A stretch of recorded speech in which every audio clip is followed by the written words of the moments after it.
सबसे बड़े देवता कौन है संसार में?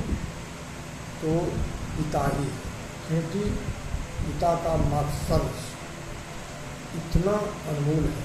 वो नहीं कुछ भी पुत्र देता है तो पुत्र के देने के लिए तत्पर रहते हैं, चाहे उसको बेईमानी हो, शैतानी हो, अधर्म हो, कुकर्म हो, सारे सीमा को लांघ जाते हैं, किसी भी सीमा को वो छोड़ते नहीं हैं। और इतने जो है सो पाप कर्म धर्म कर भी उसी पुत्र के लिए करते हैं। लेकिन परिणाम में क्या होता है तो वो पुत्र उसको पीड़ा ही देता है, और इससे क्या होता है तो समूल नष्ट हो जाता है। जैसे दुर्योधन का लीजिए, यही धृतराष्ट्र ने किया था, सारी सीमा को लांघ गया था, लेकिन वो दुर्योधन कोई नहीं बचा, सब उसका चला गया। तो ये लोग नहीं समझता है, इसीलिए पिता को जो है सबसे देवताओं में सबसे उत्तम देवता मानना चाहिए, क्योंकि ये सब कुछ नहीं समझता है। और जरूरी है यदि अपने धर्म के अनुसार कोई भी अलग अलग सबका धर्म है, ये नहीं है एक ही धर्म है। पिता का धर्म कुछ और है, पुत्र का धर्म कुछ और है, माता का धर्म कुछ और है, संतान का धर्म कुछ और है, पुत्री का कुछ धर्म और है, सबका अलग अलग धर्म है, एक धर्म में नहीं जोड़ा जाता है। जो एक ही धर्म मानता है वो कभी भी सफलता प्राप्त नहीं करता है। उसको जीवन में बाधा, दिन, अफान, तूफान, सारे घटना जो है सो होती रहती है। जैसे सरकार का देखिए, सरकार को भी वही हाल है, जो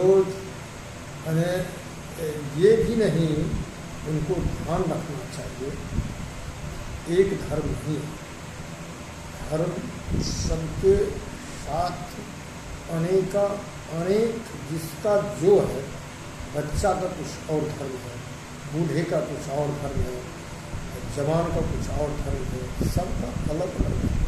लेकिन यह संविधान जो है सो बस सबके लिए एक ही है। ये कैसे होगा? सबके लिए कैसे होगा?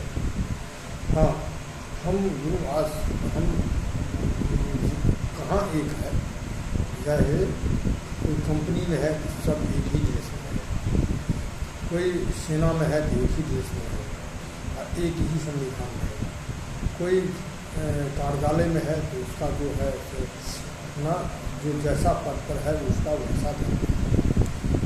लेकिन यदि आज हम विद्या ग्रहण कर रहे हैं तो सभी जो कोई है सबके लिए मान बराबर है, सब एक ही सूत्र से पढ़ेगा, उसमें कोई भेदभाव नहीं होना चाहिए।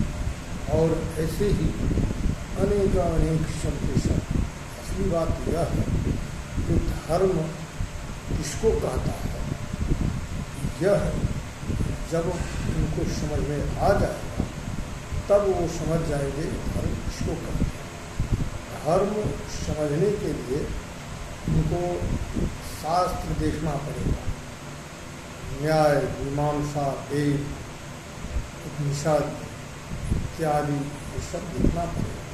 ज़्यादातर उसको न्याय शास्त्र देखना पड़ेगा, दर्शन शास्त्र देखना पड़ेगा, सब शास्त्र का उसको सहारा लेना पड़ेगा। एक शास्त्र इसमें सबसे प्रधान है ज्योतिष शास्त्र, क्योंकि ज्योतिष शास्त्र ही समय समय पर काल का गणना उन्होंने दिखाता है। इस काल में एक ही पुरुष का जो है सो जन्म से लेकर के मृत्यु तक उनको हर समय में क्या धर्म होना चाहिए सो एक ज्योतिष शास्त्र ही निर्धारित करते हैं, क्योंकि इनके बिना सब शास्त्र सुनना है।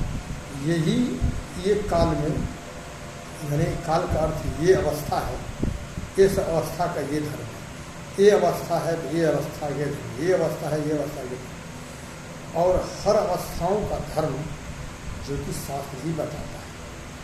और कब किस अवस्था में किन से कैसा आचार विचार व्यवहार रखें करें, ये सब ज्योतिष शास्त्र का ही जो है सो देन है। और तो बोलो नारायण भगवान की